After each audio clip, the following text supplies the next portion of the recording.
ছায়া এসোই। আমি কি পারবো না রে? কেন? এই ঘরে সার করতে আমি পারবো না। কেন পারবে না? কি হয়েছে? ওরে কোন ঘরে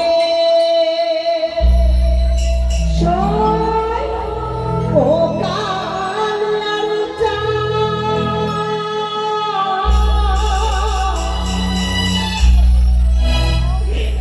এই খাতে করলো আলোকে আমি কি করে স্নান করবো? সত্যি বলি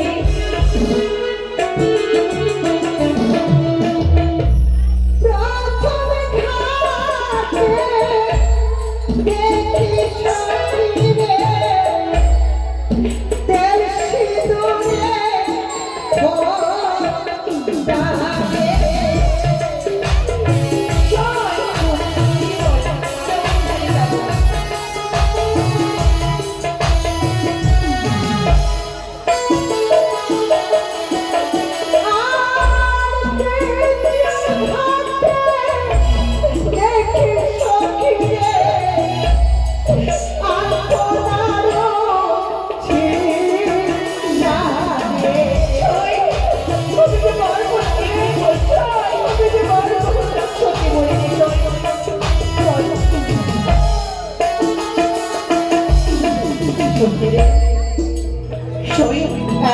পঞ্চমী খাকে পুজো করা,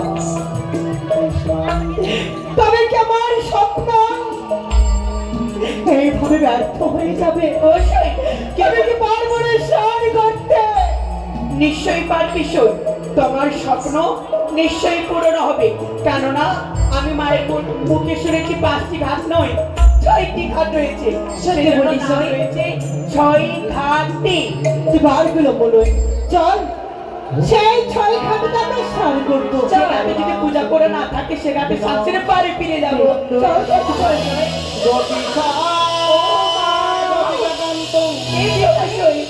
দেখ না, সে ঘাটে পূজা করে নয়। চল তারপরে করে শান ছেড়ে নি। চল চল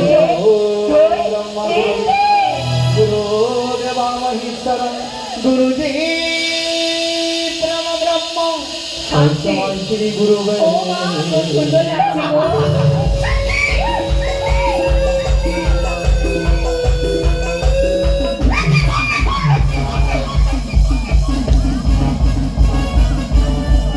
হয়েছে তোমার রূপের অহংকার, হয়েছে তোমার অহংকার। ভাই বলি তুমি কৃষ্ণ পূজারীর ধ্যান ভঙ্গ করলে। এই 6 ঘাটিতেই যেমন তোমার মাতা পিতা, যেমন তোমার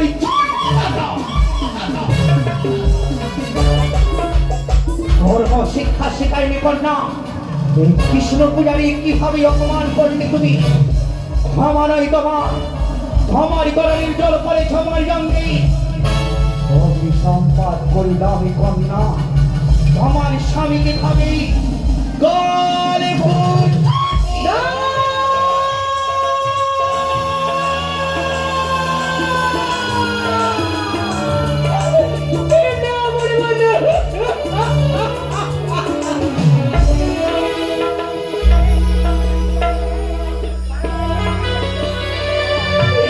মাগো,